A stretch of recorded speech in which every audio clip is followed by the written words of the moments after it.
Okay, it's time for another product review. This is the Pocket Power Solar Battery Bank.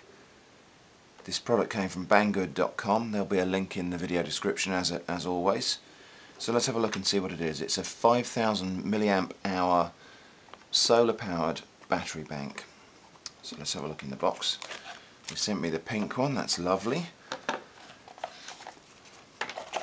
So in the box we've got the battery bank itself, a USB cable and a bunch of adapters, plus instructions not in English. So I'll have to either get those translated or just figure it out for myself. Right, so the battery bank itself has got quite a nice heft to it, which probably hopefully means it's got a good sized battery in there, and hopefully is living up to the claim of 5000 milliamp hours. Let's have a look. So take the plastic off. So there's a plastic wrap on there. There's also a plastic film covering the solar cell. Obviously anything that is in between the solar cell and the sunshine is going to diminish the battery power. Now that's interesting. That's not coming off very cleanly, which probably indicates that the film was fitted before the solar panel was fixed inside the device. So there's not come off all that well. There's little bits of plastic lingering there at the edges, which is a bit of a shame. So this might be one of those things where you have to disassemble it if you really want to get that film off properly. So it is essentially a battery with a solar cell on it.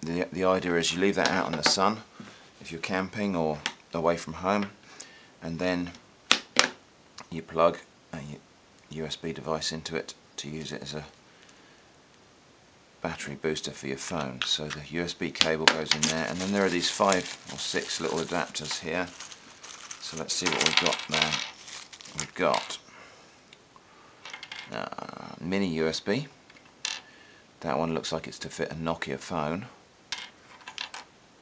Micro USB. I think that's probably Apple iPod, and I think that might be the new Apple adapter.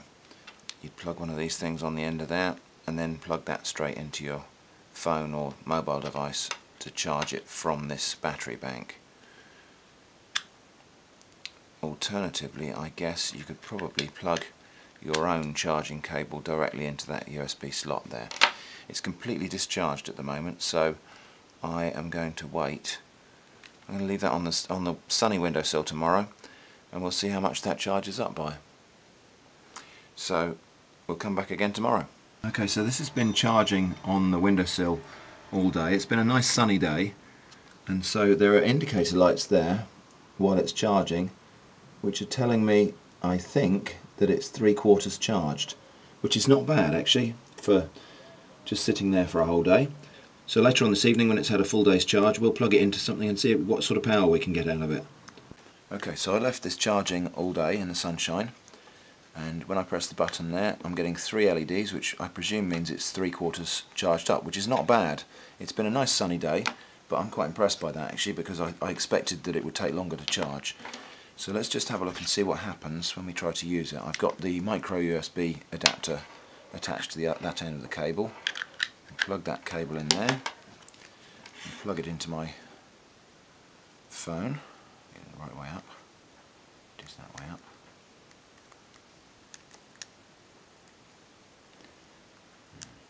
I think that cable connector could be a better quality one. I'm a bit reluctant to force that in there really. Oh no, it's going in, okay. There we go, and that's telling me that it is charging. So I'm going to leave that charging now, and we'll see if it charges the phone's battery fully. Okay, so this has actually been charging for about an hour and a half, and I've managed to give it probably a 90% charge there. Let's just see how much power this thing thinks it's still got. That's actually completely exhausted now, so that's used up all of the juice in there to charge the phone. I was hoping for a little more, but perhaps it needs to be left out or charged up to full capacity before it can really fully charge the phone. Okay, so there we go. And now I've got this on a windowsill here, and even when the sun isn't directly shining on it, you can still see it's charging at about half its normal rate. Okay, so I was just thinking, what else could we possibly power with this? And what I'm going to have a go at is seeing if it'll power my Raspberry Pi computer. So let's have a look. Raspberry Pi is powered by a micro USB. So normally you would just use a mobile phone adapter for this. So there we go, we've got lights on, that's looking hopeful. And it's booting.